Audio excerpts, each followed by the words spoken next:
ഇന്നത്തെ ബൈബിൾ വായനാ ഭാഗം മത്തായി സുവിശേഷം 24:42. നിങ്ങളുടെ കർത്താവ് ഏത് ദിവസത്തിൽ വരുന്നു എന്ന് നിങ്ങൾ അറിയായ്കൊണ്ട് ഉണർന്നിരിക്കുവിൻ.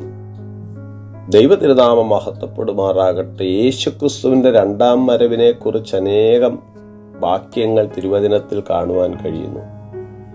കൊലോസ്യ ലേഖനം 3:4 നമ്മുടെ ജീവനായ ക്രിസ്തു വെളിപ്പെടുമ്പോൾ നിങ്ങളും അവനോടുകൂടെ മഹത്വത്തിൽ പ്രത്യക്ഷപ്പെടുമെന്ന് എഴുതിയിരിക്കുന്നു.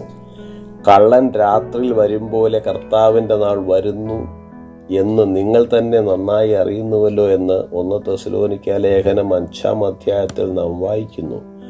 1 കൊരിന്ത്യർ 11-ാം അധ്യായത്തിൽ നിങ്ങൾ ഈ അപ്പം തിന്നുകയും പാനപാത്രം കുടിക്കുകയും ചെയ്യുമ്പോഴെല്ലാം കർത്താവ് വരുന്നതുവരെ നിങ്ങൾ അവന്റെ മരണത്തെ പ്രസ്താവിക്കുന്നു എന്ന് പറഞ്ഞിരിക്കുന്നു.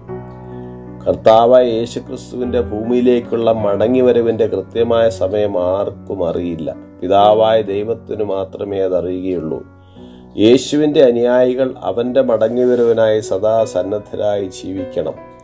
ഈ ജീവിതം താൽക്കാലികമാണെങ്കിലും ശാശ്വതമായ ഒന്നിനായി നാം കാത്തിരിക്കുന്നു. അനേകർ ജീവിക്കുന്നത് നിത്യതയെക്കുറിച്ചുള്ള അറിവില്ലാതെയാണ്. കർത്താവിൻ്റെ വരവിനായി ഒരുങ്ങുവാനുള്ള ഏകമാർഗം രക്ഷിക്കപ്പെടുക എന്നതാണ്. രക്ഷിക്കപ്പെട്ടവർ വിശ്വസ്തനായ ദാസനെ പോലെ ആയിരിക്കണം. യജമാനന്റെ കൽപ്പനകൾ അനുസരിക്കുന്നവൻ സ്വന്തം കാര്യം അന്വേഷിക്കാതെ കർത്താവിൻ്റെ ഇഷ്ടം ചെയ്യണം.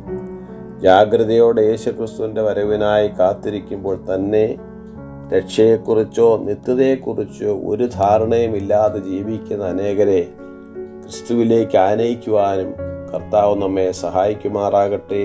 ഈ വചനങ്ങളാൽ ദൈവം നമ്മെ ഏവരെയും അനുഗ്രഹിക്കുന്നു.